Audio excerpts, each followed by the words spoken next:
বাঁধাকপি দিয়ে একবার এইভাবে চিকেন পকোড়া বানিয়ে দেখুন। একদমই দোকানের মতো স্বাদ হবে আর খুব সহজেও তৈরি হয়ে যায়। কয়েক টুকরো সলিড চিকেনের পিস থাকলে এই পকোড়াটা আপনারাও বাড়িতে তৈরি করে নিতে পারবেন। চলুন তাহলে ভিডিওটা শুরু করি। তো এর জন্য মেন উপকরণ আমাদের লাগছে বাঁধাকপি। তো বাঁধাকপিটা আমি এখানে একদম মিহি করে কুচিয়ে রেখে দিয়েছি। এখন এর মধ্যে দিয়ে দেব 1 বাটি পেঁয়াজ কুচি। তো পেঁয়াজের পরিমাণটা একটু বেশিই লাগবে এই পকোড়াতে। তারপর দিয়ে দেব 2 চামচ মতো আদা আর রসুন বাটা। আর এর মধ্যে কিছু মশলা দিয়ে দেব। এখন 1 চামচ হলুদ গুঁড়ো, 1 চামচ লাল লঙ্কার গুঁড়ো, স্বাদ অনুযায়ী নুন, আর দিয়ে দেব একটা ডিম নিয়েছি এখানে আমি, ডিমটা দিয়ে দিলাম। এই ডিমটা দিলে কিন্তু পকোড়ার স্বাদ অনেকটাই বেড়ে যাবে। তারপর কিছুটা ধনেপাতা কুচি আর 1 চিমটি মতো বেকিং সোডা দিয়ে দেব। তারপরে এখানে অল্প অল্প করে বেসন দিয়ে খুব ভালোভাবে একসঙ্গে সবকিছু মেখে নিতে হবে। এখানে কিন্তু কোনো রকম জল দেওয়া যাবে না। নুন দেওয়ার কারণে বাঁধাকপি থেকে যে জলটা ছাড়বে সেটাতেই কিন্তু এটা খুব সুন্দরভাবে মাখা হয়ে যাবে। এখানে কোনো রকম জল না দিয়ে আমি খুব ভালোভাবে এগুলোকে একসঙ্গে একটু প্রেস করে মেখে নিয়েছি। এখন এটাকে একটা সাইডে রেখে দেবো রেস্টে। ততক্ষণ এই যে দেখুন, এখানে আমি চিকেনের কিছু সলিড পিস নিয়ে নিয়েছি আর এর মধ্যে কিছু মশলা মিশিয়ে নেব। দিয়ে দেব হলুদ গুঁড়ো, লঙ্কার গুঁড়ো, স্বাদ অনুযায়ী নুন আর 1/2 চামচ মতো আদা রসুন বাটা। ব্যাস, আর কিছুই দেব না। এখন খুব ভালোভাবে চিকেনটার সাথে মিশিয়ে নিতে হবে। খুব ভালোভাবে মশলার সাথে চিকেনটাকে মিশিয়ে নিয়েছি। এখন এর পুরটা তৈরি করে নেব। সেই জন্য গ্যাসে একটি কড়া বসিয়ে তেল গরম হতে বসিয়ে দিয়েছিলাম। তেলটা খুব ভালোভাবে গরম হয়ে যাওয়ার পর এখানে মশলা মাখানো চিকেনটা দিয়ে দেব।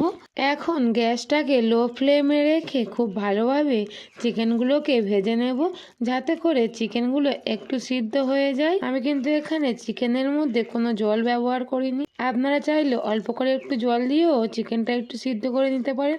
আমি এখানে চাপা দিয়ে দিয়েছি। এই চাপা দেওয়ার কারণে চিকেন থেকে যে জলটা বার হবে সেই জলেই কিন্তু চিকেনটা সিদ্ধ হয়ে যাবে। প্রায় মিনিট 10 মতো আমি এইভাবে চিকেনটা রান্না করে নিয়েছি আর চিকেনের পুরটা কিন্তু একদম রেডি হয়ে গেছে। এখন এটাকে নামিয়ে নিতে হবে। আর একটা চিকেনের টুকরো আমি আপনাদেরকে ভেঙেও দেখিয়ে দিচ্ছি। এই যে দেখুন, প্রায় 80% মতো কিন্তু সেদ্ধ হয়েই গেছে। ওটাকে সাইডে সরিয়ে রেখে দেব। এখন এখান থেকে অল্প করে একটু নিয়েছি, নিয়ে হাতের মধ্যে রেখে মাঝখানটা একটু ফাঁকা করে নেব। এখন একটা চিকেনের পিস নিয়ে মাঝখানে দিয়ে আবারও উপর থেকে খুব ভালোভাবে কোট করে নেব। নেওয়ার পর হাত দিয়ে এইভাবে একটু গোল গোল করে ঘুরিয়ে নিলেই কিন্তু একটা পকোড়া রেডি। এখন আগে থেকে গরম করে রাখা তেলের মধ্যে ছেড়ে দেব। আমি আবারও একইভাবে আরও একটি পকোড়া তৈরি করে নিচ্ছি। এটাও তৈরি করা হয়ে গেছে, গরম তেলের মধ্যে দিয়ে দিয়েছি। এখন একটু ভালোভাবে উল্টে পাল্টে ভেজে নেব। প্রথম আমি যে পকোড়াগুলো দিয়েছিলাম সেগুলো কিন্তু আগে ভাজা হয়ে গেছে, ওই জন্য আমি আগে ওগুলোকে তুলে নিলাম।